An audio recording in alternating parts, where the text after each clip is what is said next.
In the first part of the video, we explored what a genogram is and why we use it. In this second part, we want to talk of the uses, as well as some of what the symbols, the diagrams, the figures, and all that, what they mean, so that when I start demonstrating for you how it looks like, it becomes easier for you to connect. And then, of course, you know that I will expect you to do one for yourself, right?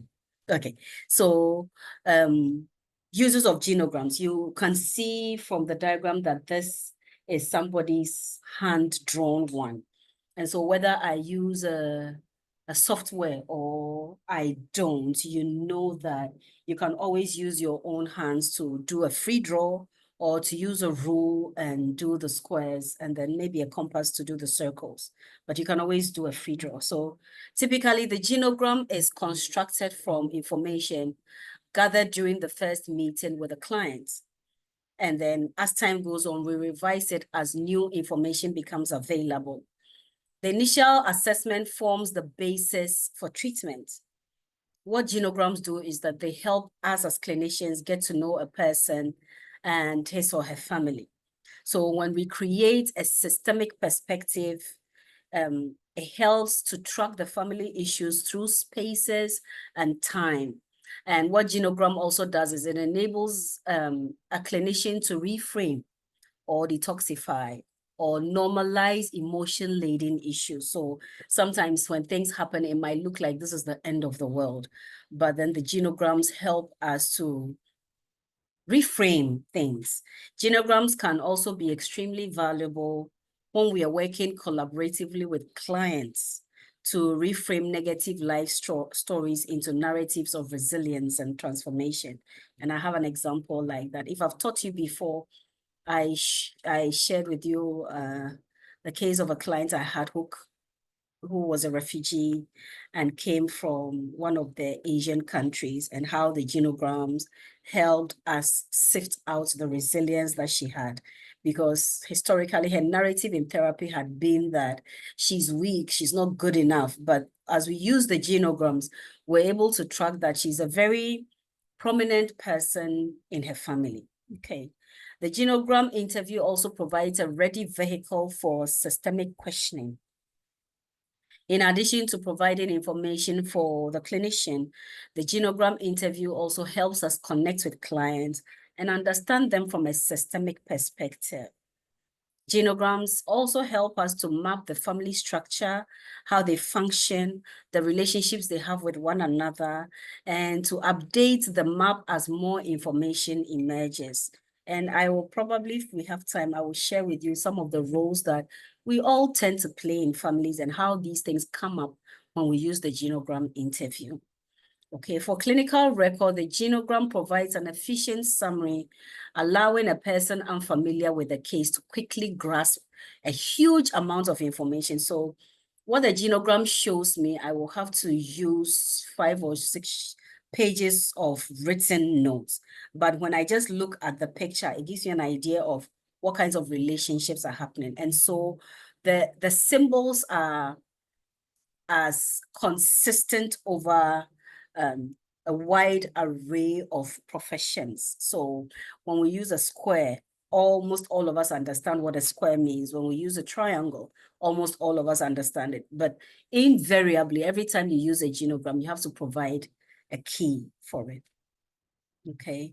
Genograms can also be created for any point in the family history, showing the ages and relationships of that family to better understand family patterns.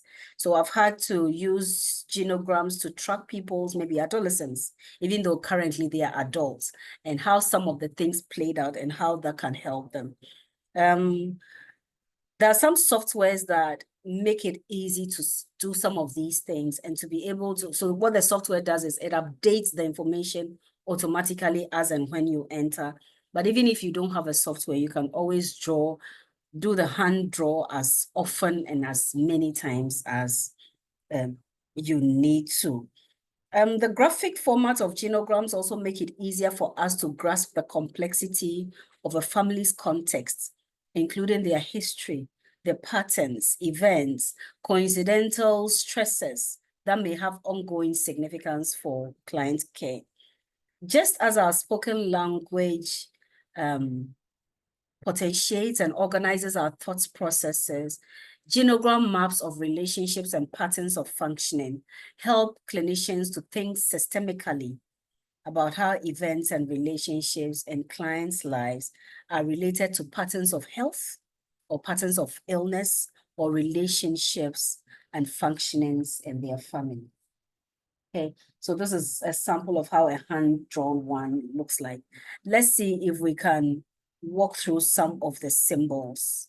And anytime, so these are some of the basic genogram symbols, and depending on the kind of organization you work in, it could become fancier, but generally, these are the basic symbols that we have. Anytime you see a circle, it represents a female. We don't differentiate between a younger female or an older female. It's just a female. When you see a square, it represents a male. When you see this sign, it represents a pet. This sign represents a gay individual. This sign represents a lesbian. This sign represents a bisexual female.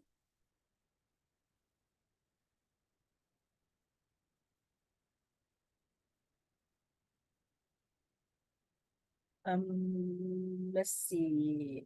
Oh, I missed one. Let's see. So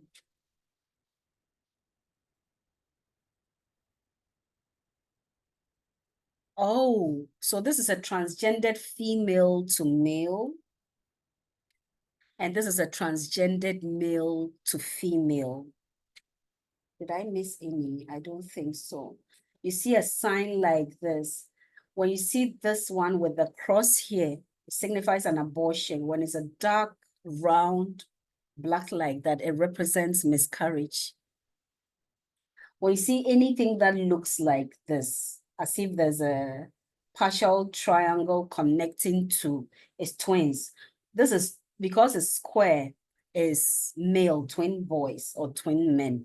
If it was circle, it would be twin females. If it was one square, one circle is twin male and female. When you see this, so you realize that this one doesn't have anything crossing in there. The moment it's a complete triangle, you know that it represents identical twins. Anytime you see any either square or circle with a cross in it, it represents death or disease. These are relationship symbols. So these are basic genogram symbols that represent individuals. Anytime you see some of these, they represent relationship lines, okay? So when you see one green, that's a harmonious relationship. Two green is a close friendship. When you see like a long red moving from one to another with a cross in it is a manipulative relationship. The same thing, if you surround it with a square, becomes a controlling relationship. Because this is like a new language for you, be patient with yourself as you learn it, okay? When you see this, it means there's abuse going on in the family, but the specific abuse is neglect. When you see this particular one, it's a generic abuse. It could be sexual, it could be physical. The moment you see these two lines, it represents sexual abuse. Again, the beautiful thing is, even with the relationship, sometimes it might be difficult to understand. So anytime we do genograms, you have to indicate what your key represents, okay? So these are the basic genogram symbols. These are more relationship lines. This represents physical abuse. So if you are using the freehand, I will encourage you to use different colored pens. Okay, and then we have some medical and or psychopathological symbols as well. And so if you see anything like this, it represents alcohol abuse. This one represents substance abuse. This is diabetes, this is cancer, this is heart disease, this is Alzheimer's, this is depression, okay? You see this So this sign represents substance use. So it's either suspected or confirmed or in recovery, because we are hoping that our clients will recover from some of these. If there are psychological problems, this one indicates severe. This one means there was a psychological problem, but it went away. So let me show you how one looks like, and then I'll take my time and walk you through it. So this is how a genogram looks like. And then, of course, because I'm insisting that anytime you do one, you provide the key, this is how the key looks like. So if you don't even understand everything, you look at the key and then you come back and say, what kind of relationship is this? Let me go back and see what that means. I don't have the key here, but I see one here like this. This is two circles around it. So there's a relationship between Jacob and Rachel, and that is two symbols, two rounds in the green means it's in love. And so these are how you understand some of these things. In the next video, we want to see if we can track Joseph in the Bible, because thankfully, that is a story that the Jews, the Christians, and the Muslims all share, so that whatever religious faith you have, you may connect with any one of these. And then after that, I will expect that you do one for yourself. Okay. All right.